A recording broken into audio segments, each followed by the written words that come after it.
देवराज्यसेव्यमानपावनाग्रिपङ्कजं व्यालयज्ञसूत्रमिन्दुशेखरं कृपाकरं नारदादियोगिवृन्दवन्दितं दिगम्बरं काशिकापुरादिनाथ कालभैरवं भजे।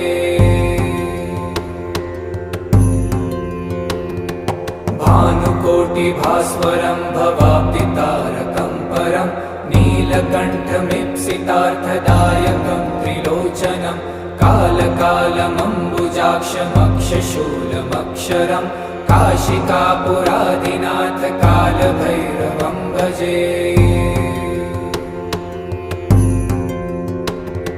शूलटङ्कपाशदण्डपाणिमादिकारणं शामकायमादिदेवमक्षरं निरामयं भीमविक्रमं प्रभुं विचित्रताण्डवं